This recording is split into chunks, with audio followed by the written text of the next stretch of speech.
Eh bien oui, c'est sûr. En fait, ça a changé qu'en fait, effectivement, on a commencé vraiment tous les deux ce spectacle. Et ensuite, progressivement, on a trouvé... Et ensuite, progressivement, on a vraiment commencé à deux. C'est-à-dire qu'on était batteur, on était backliner, on était tourneur, on était chauffeur, on était manager, producteur, voilà. Et puis ensuite, on a rencontré très très rapidement. On a voulu intégrer un lighteux pour avoir des lumières. On a intégré un sondier. On a pris un régisseur aussi pour nous aider sur tout l'aspect technique.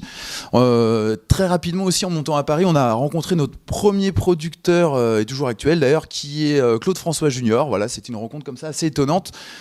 Dès le début, il faut dire qu'il y a quand même peu de gens qui croyaient dans le potentiel de ce show-là, parce que bon, bah, c'est vrai que mettre deux batteurs sur scène pendant 1h15, ça n'a pas forcément un côté très sexy au début, et c'est vrai que je pense par son père, il avait ce côté où il aimait le rythme, il aimait la batterie, et étonnamment, lui, il a tout de suite cru en nous, et donc il nous a produit au Sentier des Halles au début pendant 2 ans quand même. On a joué pendant 2 ans, 2 fois par semaine au Sentier des Halles, et c'est un petit peu le début de toute l'histoire. Après, on a intégré un metteur en scène qui nous aide toujours, une attachée de presse, et puis l'équipe s'est agrandie. Voilà, maintenant on est 80 sur la route, on a 7 semi-remorques. Ah non, ça c'est mes rêves, ça.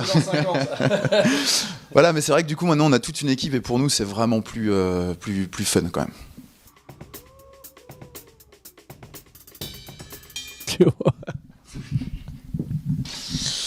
Bah ouais, après voilà, nous on était batteurs, c'était notre métier, et puis bah à un moment... Le programme, parce que ça s'est arrêté en cours de... Ah, il se fait masser le dos, regarde, on a acheté une petite machine qui masse Bah oui, le dos. parce que la batterie, voyez-vous, pour les lombaires, c'est un petit peu... Alors voyez-vous, quand il y a la lumière rouge, c'est que c'est chauffant en même temps.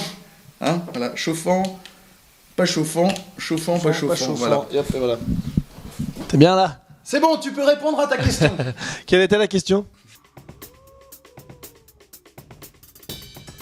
Non, on a appris, voilà ce que je disais, on est batteur, on a gagné notre vie dans nos groupes, en sideman, c'était notre métier, on travaillait comme des tarés, nous on a bossé comme des oufs, la batterie, des heures et des heures, les clics, les techniques, les machins, les trucs, ça voilà. Nous c'était notre métier, Et puis d'un coup, les gens commençaient à nous dire, ah vous êtes les comédiens, vous êtes les...